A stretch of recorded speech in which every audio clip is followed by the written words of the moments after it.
notre série de messages sur la mentalité du royaume de Dieu. Pour ceux qui nous ont rejoints entre-temps, euh, comme elle a dit, vous pouvez retrouver ça sur YouTube aussi, les anciens messages. On doit être là je crois, le quatrième volet, quatrième ou cinquième volet. Et là, on va parler du changement de mentalité. Euh, Romains, on va lire ensemble, regardez avec moi. Romains chapitre 12, Romains chapitre 12, verset 2.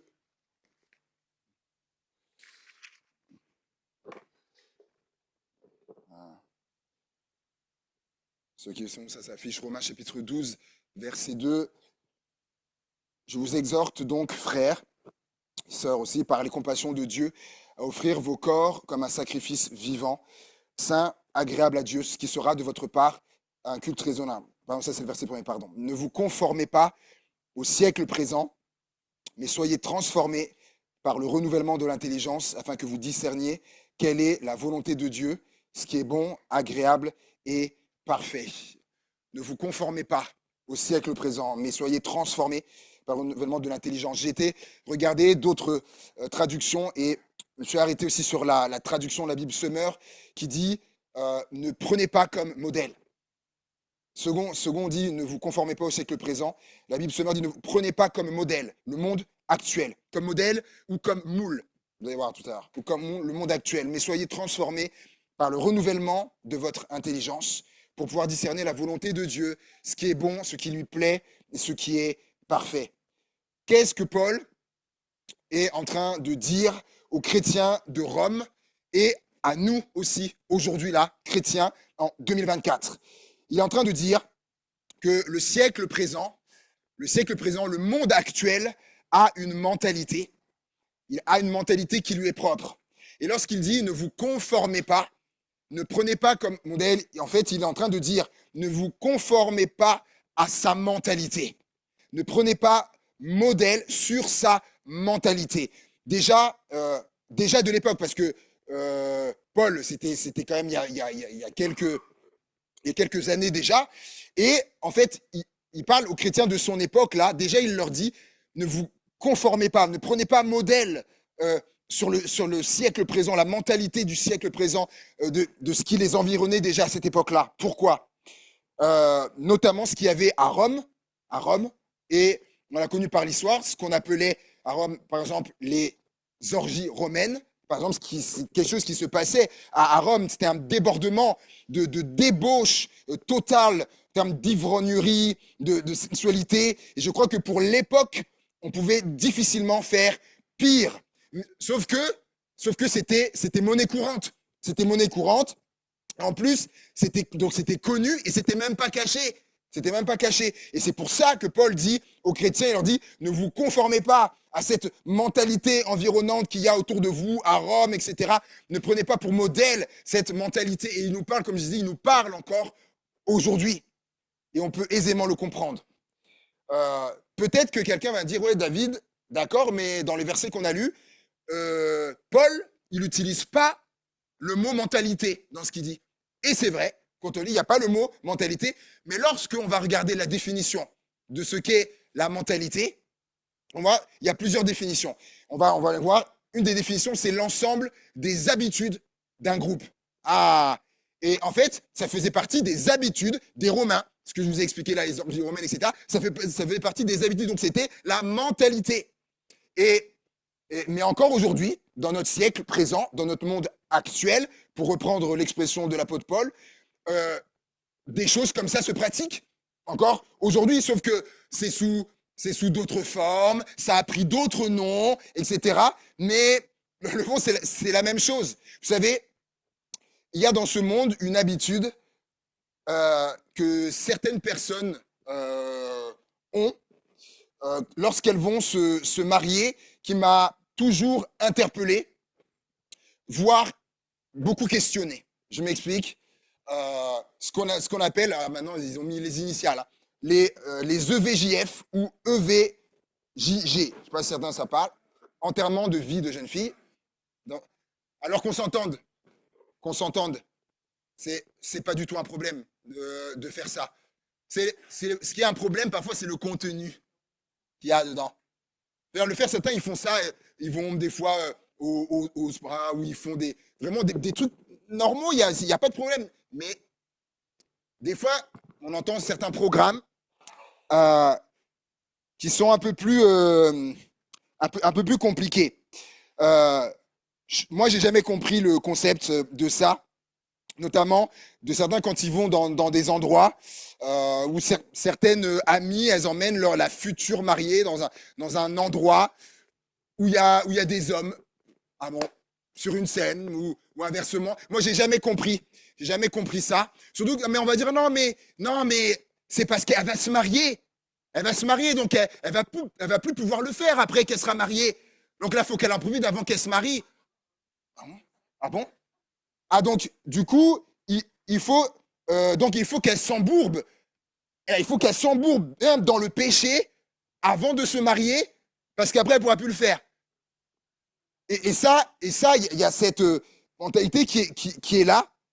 Et pour preuve que, comme dit Paul, en fait, le siècle présent, le monde actuel peut avoir une influence sur nous parce qu'il y a plusieurs années, quand on était pasteur d'une certaine église, vous savez pas où, il y avait voilà, une jeune qui allait se marier.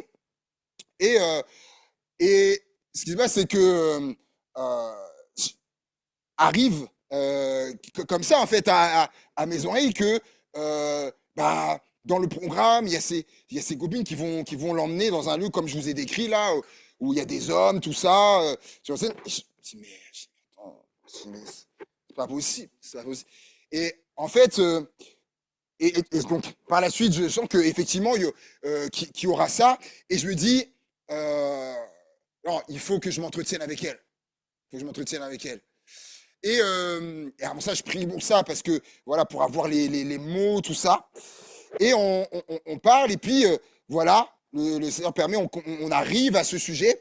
Et, euh, et en fait, vraiment, ce que j'ai eu à cœur, c'est de l'amener, en fait, à la réflexion, en fait, à réfléchir par rapport à ça, notamment par rapport à ce que dit la Bible, notamment avec des versets bibliques, tout ça. Quand David il dit, par exemple, il dit, j'ai fait un pacte avec mes yeux. David il dit, hein, j'ai fait un pacte avec mes yeux, je ne mettrai rien de mauvais devant mes yeux. Et il y a différents versets comme ça où fuyez la débauche, tout ça. Et je lui parle de tout ça. Et en fait, je réalise, et là, alors qu'on parle, il y a comme ces yeux voilà, qui s'illuminent comme si elle réalise, elle comprend. Et c'est ça dont Paul parle. Soyez transformés par le renouvellement de l'intelligence, de vos pensées. Et il y a besoin de ça. En fait, il faut comprendre, c'est que c'était une jeune convertie. Des jeunes convertis, pas longtemps qu'elle s'était fait baptiser. Et vous savez, on est en marche, en fait, dans la transformation. On est en marche, ça se fait pas comme ça. Vous voyez, on est en marche. Et d'ailleurs, c'est intéressant parce qu'on a pris un chant comme ça, Seigneur, viens transformer nos vies. Et oui, il y a besoin de cette transformation-là. Et le Saint-Esprit a fait elle a réalisé. Elle dit, mais je peux pas faire ça. Et du coup, hop, sorti du programme, ça. Dieu est bon. Et une autre habitude qu'on retrouve dans ce siècle présent, dans ce monde, c'est tout ce qui est la fraude, la corruption, la dissimulation, etc. Et je vais prendre un exemple d'actualité. Vous savez que les États-Unis ont un nouveau président. Il a déjà été, mais ont un nouveau président. Et ce qu'on sait aussi, ou pas, ce que vous savez, c'est qu'il est quand même dans 5 affaires judiciaires, quand même, hein, 5 affaires judiciaires, 34 délits de falsification de données comptables qui pèsent contre lui, accusé d'avoir faussé les chiffres pour obtenir des prêts bancaires. Il doit 370 millions de dollars. Alors pour lui, c'est pas un problème. Il est milliardaire, tout ça, voilà. Tentative d'inversion des voix lors de les autres élections. Dans un État, il avait appelé pour... c'est connu, il y a les écoutes téléphoniques, tout ça, il y a toutes ces choses-là. Et pourtant, on n'est plus choqué, on n'est même plus... Il y a une habitude qui est là. Parce qu'on se dit, de toute façon, si c'est pas lui, si c'est pas lui, de toute façon, c'est un autre. Mais vous savez, euh, ces choses-là, ça peut nous atteindre. Ah, ça va aller. Ça va, hein. Ça va. Ça va aller, ça va, hein. Et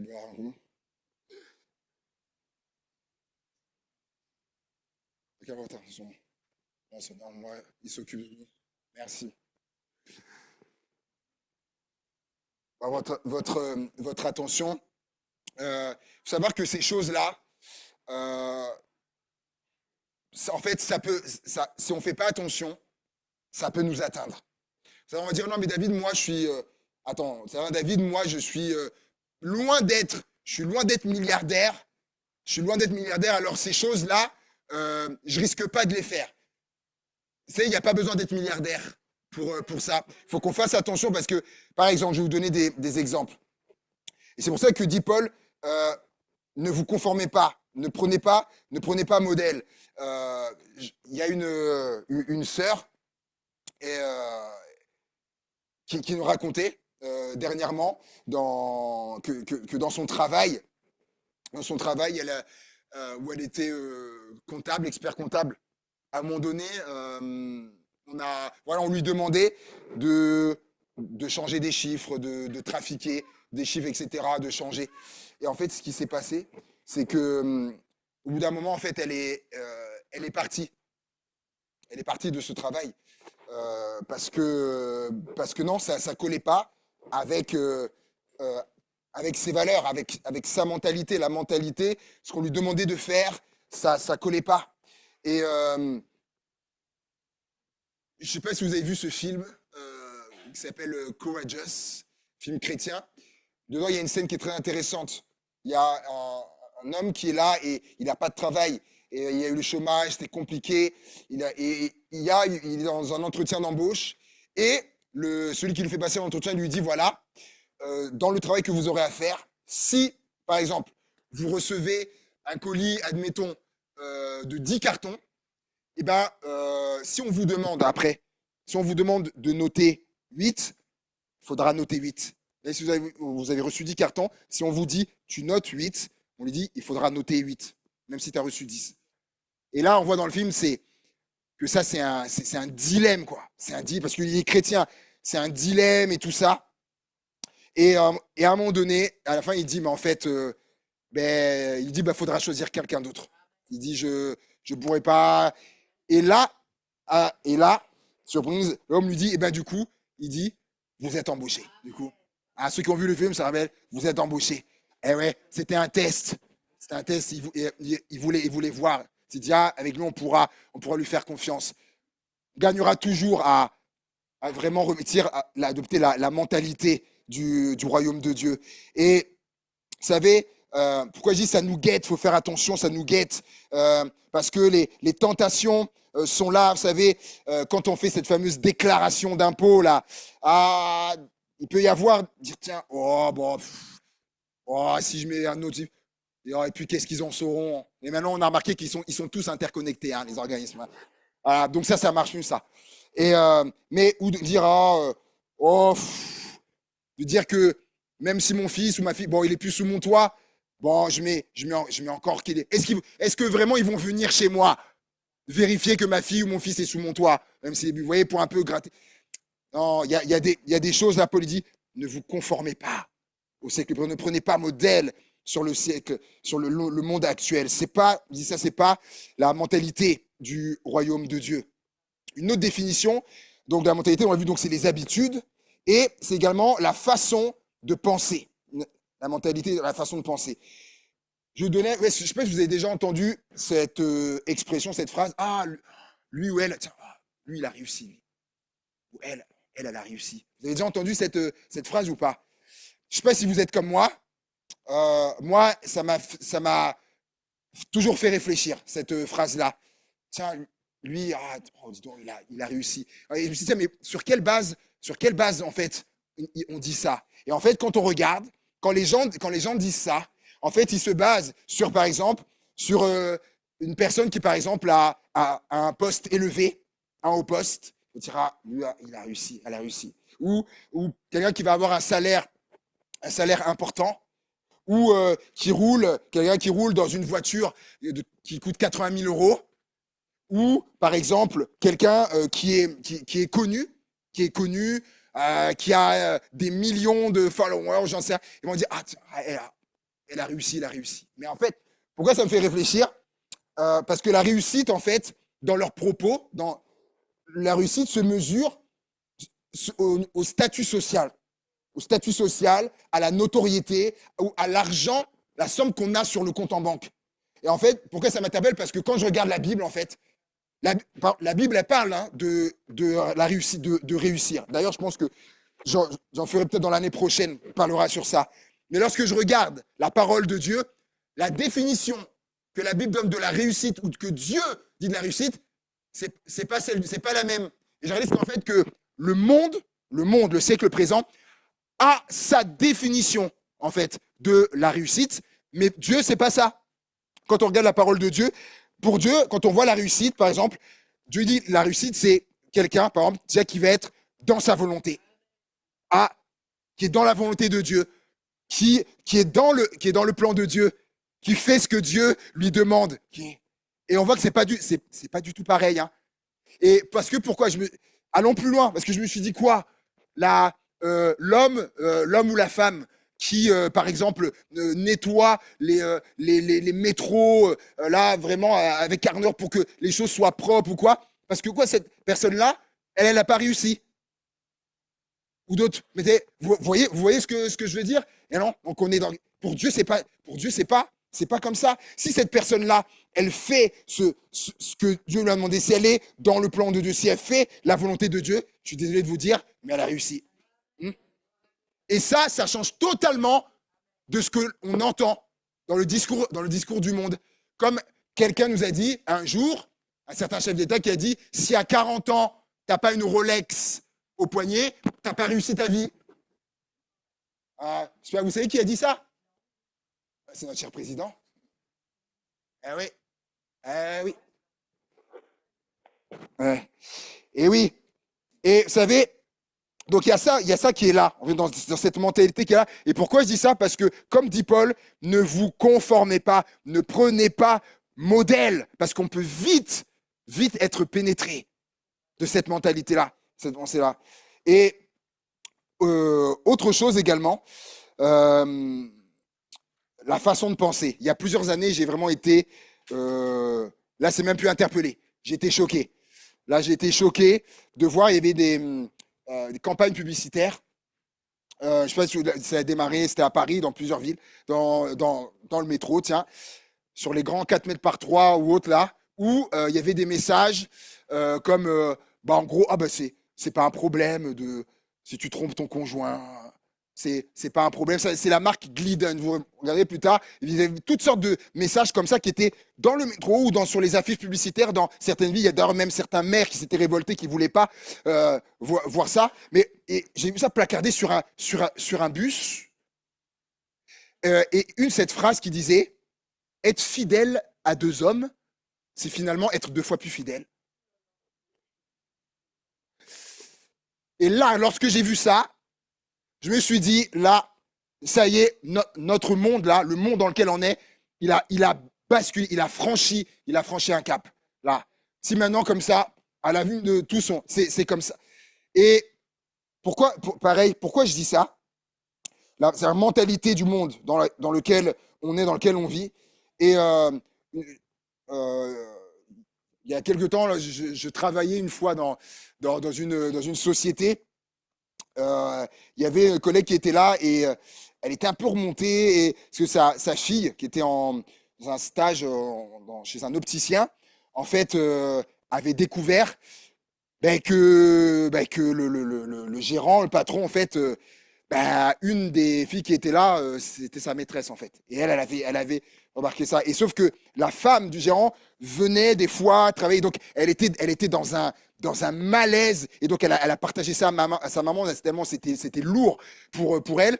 Et celle qui était la maîtresse va lui dire à un moment donné, non, mais elle lui dit, parce qu'elle était jeune, hein, la fille, elle avait 19 ans, quelque chose comme ça, elle lui dit, Elle lui dit, tu comprendras plus tard. Elle dit, tu verras de toute façon, elle lui dit, de toute façon, tout le monde le fait. Eh ben non, c'est pas vrai. Tout le monde le fait pas. Et c'est des fois, quand on entend ça, c'est les gens veulent se justifier, en fait, de ça, de cette mentalité. Tout le monde le fait. Non, c'est pas vrai.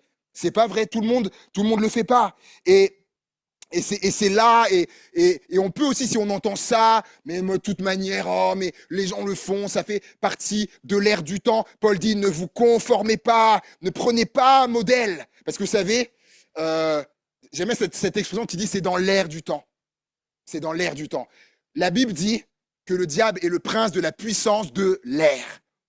De la puissance de l'air. C'est intéressant. Il y a des choses qui sont justement, comme on dit, dans l'air, c'est dans l'air du temps que l'ennemi veut assurer pour que. Mais nous, il faut qu'on se préserve de ça. Et également, la mentalité, c'est également aussi donc la façon de penser et c'est également la façon d'agir. Pour accéder à un poste, aujourd'hui, des fois, dans certaines entreprises, des fois, il y a des gens, ils vont, comme on dit, ils vont jouer des coudes pour obtenir une promotion, pour avoir tel poste. Ils vont jouer des coudes, peu importe la manière, même s'il faut écraser les autres, même s'il faut mentir, même s'il faut des calomnies. J'ai déjà entendu des témoignages, tout ça. Il y a des gens, peu importe la manière, du moment qu'ils ont le poste à promotion, ça, on retrouve des fois cette mentalité-là de concurrence qui est là. Mais le problème, c'est lorsque cette mentalité, elle commence à s'infiltrer dans l'église. C'est là que ça peut devenir problématique. Quand je dis, je l'ai vécu aussi, dans une église où c'était un jeune, pareil, il découvrait la foi, donc il arrivait, et il vivait ça dans son travail. Voilà, on joue des coudes, voilà, il y a la concurrence, on peut écraser l'autre, si on peut faire tel résultat, tel chiffre, etc., tout ça. Et en fait, quand il est arrivé dans l'église, il découvre la foi, c'est génial, tout ça. Et puis, il voyait les gens, notamment, qui chantaient, qui faisaient la louange. Si à l'époque, il a connu du coup Lémi, pour vous expliquer, par exemple, il aurait vu Lémi, tout ça, et lui, il voulait aussi chanter, faire la louange.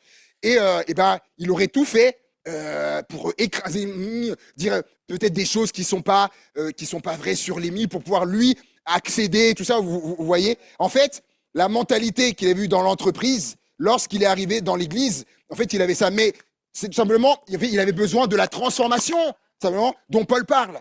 Transformer dans le renouvellement de l'intelligence. Vous voyez, pour qu'ils comprennent. Après, il a compris après. Oui, non, mais en fait, l'église, le royaume de Dieu, il n'y a pas de concurrence à avoir. En fait, vous voyez, sa mentalité, elle a changé. Et vous savez, le monde dit, parce que le monde dit, il faut être le meilleur. Jésus dit autre chose. Le mot, il rime aussi, mais c'est pas pareil. Jésus dit, celui qui veut être le premier, il dit qu'il soit serviteur de tous. J'en dis, il faut que tu sois le meilleur. Jésus dit, il faut que tu sois serviteur. Et notre attitude également, notre manière d'agir qu'on retrouve, c'est la moquerie. Je me suis dit, quand je pensais à ça, la moquerie, je me suis dit, mais attends, je vais pas parler à des ados, là. Je vais pas parler à des ados, il y a des enfants, la moquerie. Et en fait, c'est pour ça qu'il me disait, mais détrompe-toi. La moquerie, c'est pas que les enfants et les ados. Et j'ai repensé à un autre témoignage. J'ai vu une fois, quand je travaillais dans le séculier, il y a une dame qui venait livrer, qui venait livrer, ou plutôt prendre les colis et repartir. Et une fois, elle a eu du mal à re-rentrer dans son camion. Et là, il y en avait une autre qui était là avec d'autres. Par la suite et tout ça, elle gueulait, tu te rappelles, t'as vu comment elle avait du mal à rentrer dans son camion, t'as vu quoi, ça se manque. Et je me suis rappelé de ce psaume, heureux l'homme ou la femme qui ne s'assied pas en compagnie des moqueurs. Il y a une mentalité qui doit être là, de moquerie, de mépris, tout ça. Ça, c'est pas la mentalité du royaume de Dieu, ça. C'est pas. Et enfin, définition de la mentalité, on a vu donc c'est les habitudes, la façon de penser, la façon d'agir, et il y a les croyances. Ce sont les croyances d'un groupe, la mentalité. Et il y a ce qu'on appelle la superstition. Superstition, ça vous parle? La superstition. Je crois que là, il faut dépoussiérer des choses. Vous savez, je vous le dis en fait, croiser un vendredi 13, croiser un chat noir, ça ne va pas vous apporter le malheur, en fait. Ou passer, je vous le dis, passer sous une échelle, là, non, ça ne va pas vous apporter, en fait, le malheur. Ou si vous faites tomber un miroir, il s'éclate, mais c'est normal, hein, c'est du verre, c'est pas en plastique qui se casse. Non, ça ne va pas vous apporter le malheur. Non, où on a trouvé ça? Où on a trouvé ça? J'ai parcouru début jusqu'à la fin, j'ai pas vu ça. Comme ça. Et vous savez, des fois, je me suis dit, tiens, si Jésus, il était là, je me serais demandé s'il est un vendredi 13 et s'il avait croisé un chat noir, est-ce que Jésus aurait fait, oh là là, oh, il va m'arriver. Non, ben non, Jésus n'aurait jamais fait ça. Et la Bible dit qu'on doit prendre modèle sur lui. Et vous savez, ça, c'est ce qu'il y a, ce qu'on retrouve notamment en France, ou voilà, ou au Occident, mais en France. Vous savez, moi, je suis des deux. Hein. Je suis français, je suis africain, Congo, et il y a aussi des choses qu'on retrouve aussi en Afrique. Et des fois, des croyances, de croire que si je suis enfant de Dieu, je peux être envoûté. Et je vous le dis, des fois, de croyants, vous croyez que parce que j'ai été envoûté, etc. Alors ils sont enfants de nous, tout ça. Non, c'est pas possible. C'est pas possible. Je ne peux pas croire que l'ennemi, que la sorcellerie, oui, ça existe. Oui, c'est vrai que la sorcellerie, l'ennemi puisse m'envoûter, avoir le pouvoir, l'ascendant sur Dieu qui vit en moi, sur le Saint-Esprit qui vit en moi. C'est pas possible.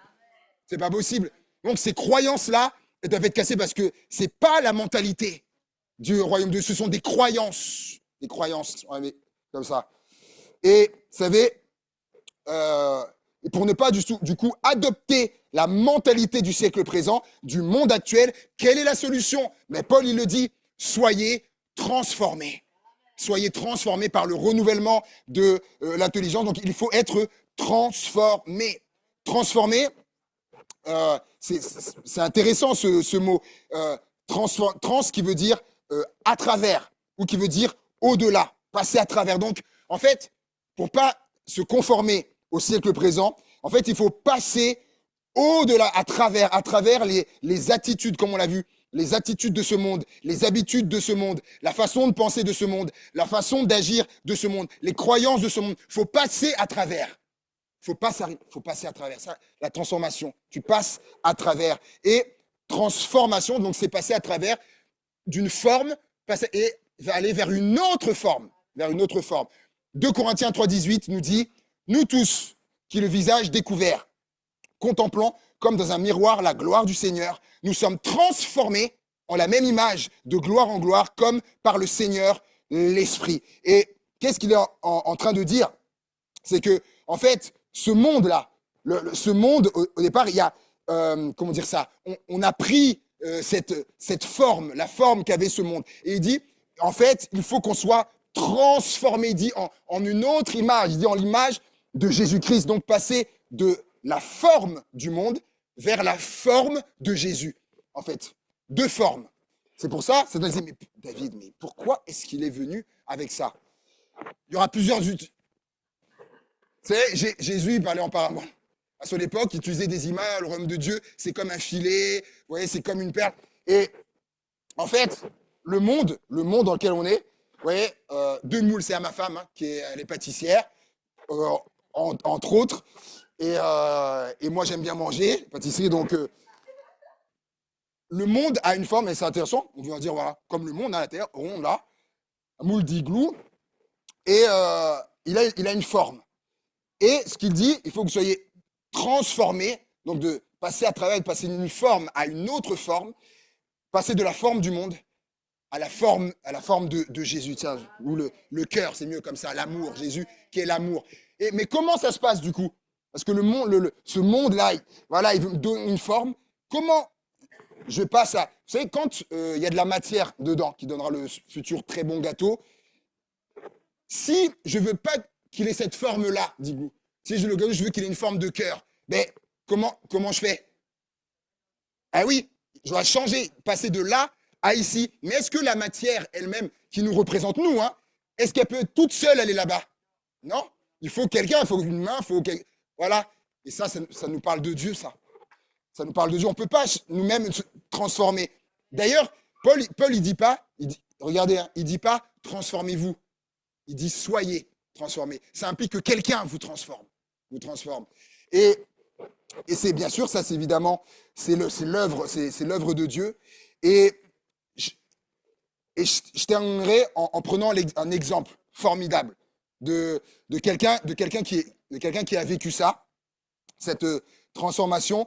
C'est Jacob. Vous vous rappelez, il y a 2 semaines, qui était là, on a parlé du pardon. On a parlé du pardon il y a 2 semaines, avec notamment Jacob, Ésaü, son frère jumeau. Vous vous rappelez? Ceux qui n'ont pas vu, je vous invite pour aller voir donc ça sur YouTube. Jacob qui avait volé, donc il s'était fait passer pour son frère jumeau, qui avait volé la bénédiction qui devait revenir à Ésaü, son frère. Et suite à ça, donc, Ésaü avait résolu dans son cœur de tuer Jacob. Et ce qui se passe, hein, c'est que à un moment donné, et vous rappelez, certains se sont dit tiens c'est fou. Quand ils se sont retrouvés, ils sont courus dans les bras. Non, Ésaü a couru, ils se sont enlacés, ils ont pleuré, etc. Réconciliation, pardon. Alors qu'il venait à la base pour le tuer. Certains disent mais comment ça se fait? Et je vous ai dit il s'est passé quelque chose. Regardez, dans Genèse 32, je l'avais juste survolé. Là, on va un peu expliquer Genèse 32 pour terminer. Genèse 32, verset 24. Genèse 32, verset 24. Jacob demeura seul. Alors un homme lutta avec lui jusqu'au lever de l'aurore. Voyant qu'il ne pouvait le vaincre, cet homme le frappa à l'emboîture de la hanche, et l'emboîture de la hanche de Jacob se démit pendant qu'il luttait avec lui. Il dit, laisse-moi aller, car l'aurore se lève. Et Jacob répondit, je ne te laisserai point aller, que tu ne m'aies béni. Et il lui dit, quel est ton nom? Et il répondit, Jacob. Il dit encore, ton nom ne sera plus Jacob, mais tu seras appelé Israël, car tu as lutté avec Dieu et avec des hommes, et tu as été vainqueur. Et on va s'arrêter là. On va s'arrêter là. Un homme lutta avec lui. Vous savez, une lutte, parce que quand Dieu veut opérer une transformation, en fait, on doit abandonner des choses. On doit abandonner des choses. Comme on l'a vu, on doit abandonner des habitudes. On doit abandonner des façons de penser, des croyances, des façons d'agir, etc. C'est l'ancien moule. L'ancien moule, il faut abandonner, il faut sortir de ça. Et pour Jacob, il fallait qu'il abandonne la mentalité qu'il avait d'usurper l'identité de son frère, donc d'usurper les gens, le mensonge, la tricherie, le vol. Tout ça, c'était la vie de Jacob, c'était sa mentalité, mais qui n'était pas le reflet de la mentalité du royaume de Dieu, de ce que Dieu veut, de ce que Dieu attend, voyez. Et donc, forcément, tac, il y avait une lutte qui était là.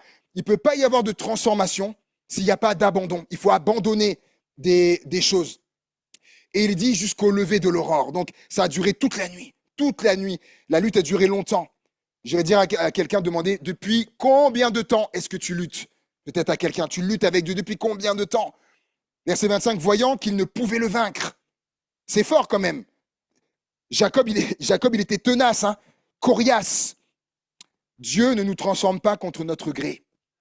Non, il ne va pas nous transformer contre notre volonté. Il ne veut pas. La transformation, c'est une collaboration. C'est une main d'association entre nous et Dieu. Ça ne peut pas être la lutte, point. Non, il faut une main d'association pour qu'il y ait transformation.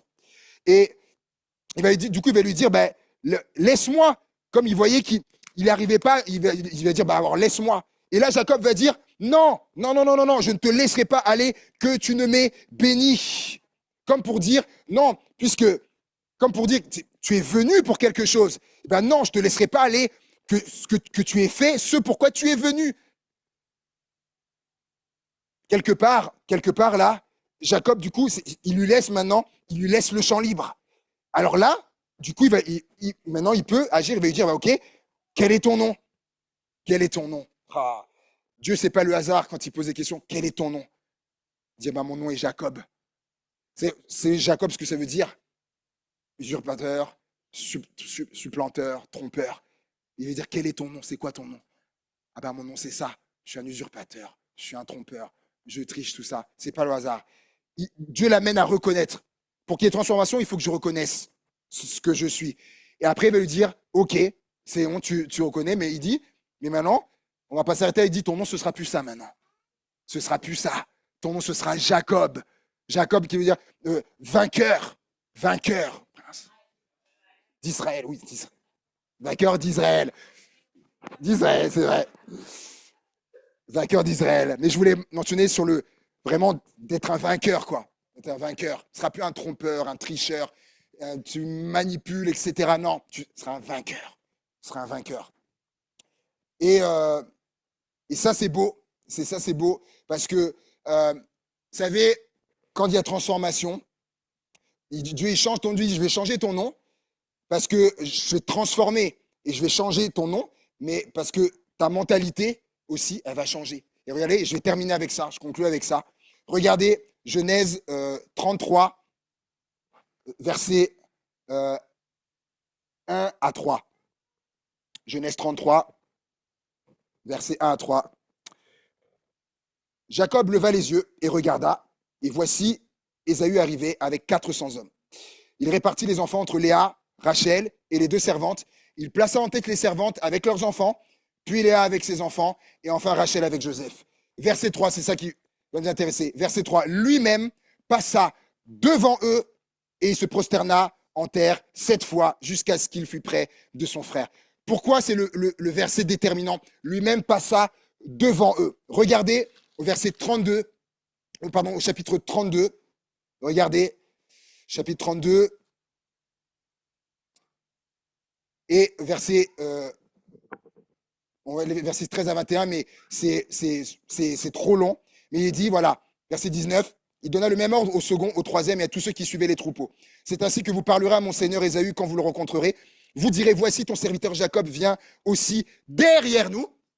Regardez bien, derrière nous, car il se disait, je l'apaiserai par ce présent qui va devant moi. Ensuite, je le verrai en face et peut-être m'accueillera-t-il favorablement. Le présent passa devant lui et il resta cette nuit-là dans le camp. Je vous resitue. Avant le moment de la lutte, de la transformation, là, Jacob, il avait envoyé ses femmes, les enfants, les troupeaux, les serviteurs. Allez-y, allez à la rencontre de Jacob, de Ésaü, de celui qui vient, qui veut me tuer là. Allez-y. Moi, il dit, je lui dirais, il vient derrière là-bas. Oh, quel courage! Quel courage! À ce moment-là, en fait, il est dans une mentalité. Il est où, moi, tant que je m'en sors, si les autres, parce que vous imaginez le risque qu'il a fait prendre aux femmes, aux enfants, tout ça. L'autre, il venait avec 400 hommes, fou de rage, de haine, il voulait le tuer. Imaginez, en apprenant ça, s'il a dit que c'était tout ce qui lui appartenait, Ésaü aurait pu les décimer. Il a pris ce risque-là, parce que c'était lui d'abord qui comptait. Ouais, il y avait l'égoïsme qui était là. Bon, du moment que je m'en sors, si les autres, il y aura des pertes, mais tant que moi, ça va. La mentalité là, ça devait changer ça. Ça devait changer cette mentalité chez Jacob. Et on l'a lu au chapitre 33, c'est magnifique. Il fait passer donc les enfants, Léa, Rachel, les deux servantes, il plaça en tête les servantes avec leurs enfants, puis Léa avec ses enfants, et enfin Rachel avec Joseph, et lui-même, oh alléluia, et lui-même passa devant eux. Là, le courage maintenant. Entre-temps, on l'a vu, hein, il y a eu la lutte avec Dieu, la transformation, le changement de nom, il n'est plus le même. Il n'est plus le même, changé, transformé, la mentalité n'est plus la même. Avant, il faut le dire, il agissait comme un lâche. Avant. Mais là, Jacob, il assume ses erreurs, il prend ses responsabilités, il va devant, et Dieu a béni. Dieu a béni. Waouh! Le changement de mentalité, que Dieu soit glorifié. Et ça, Dieu, le Seigneur, c'est ce qu'il a fait pour Jacob, c'est ce qu'il a fait, c'est ce qu'il fait, c'est ce qu'il fera encore. Il transforme, il change les mentalités, ça amène la bénédiction. Pardon. Amen. Alléluia. On va terminer ensemble en priant. Alléluia. Éternel Dieu, merci Seigneur pour ta parole qui est véritablement une mine d'or. Une mine d'or, Jésus. Merci pour tout tout ce qu'elle nous enseigne, pour tout ce qu'elle nous communique, Seigneur mon Dieu, pour tout ce qu'elle nous apporte, mon Dieu. Merci pour l'éclairage. Merci, Seigneur, de nourrir nos âmes, de nous faire grandir en maturité spirituelle, en connaissance, Seigneur mon Dieu. Elle nous rapproche de ton cœur, ta parole, Jésus. Qu'on soit toujours assoiffé, affamé de ta parole, Seigneur Jésus. Comme dit Paul, aide-nous à ne pas nous conformer au siècle présent, à ne pas prendre modèle sur le monde actuel, mon Dieu, mais être transformé par le renouvellement de notre intelligence, le renouvellement de nos pensées, Seigneur, qui nous donne une mentalité et la mentalité du royaume de Dieu, Seigneur. À toi soit toute la gloire. Bénis-nous, bénis chacun, pose ta main sur chacun, Seigneur, adulte, enfant, jeune, moins jeune, que ta main soit sur nous, Seigneur. Ta marque, ton sceau, Seigneur, puissant au nom de Jésus-Christ. Amen. Amen. Alléluia. Que le nom du Seigneur soit glorifié.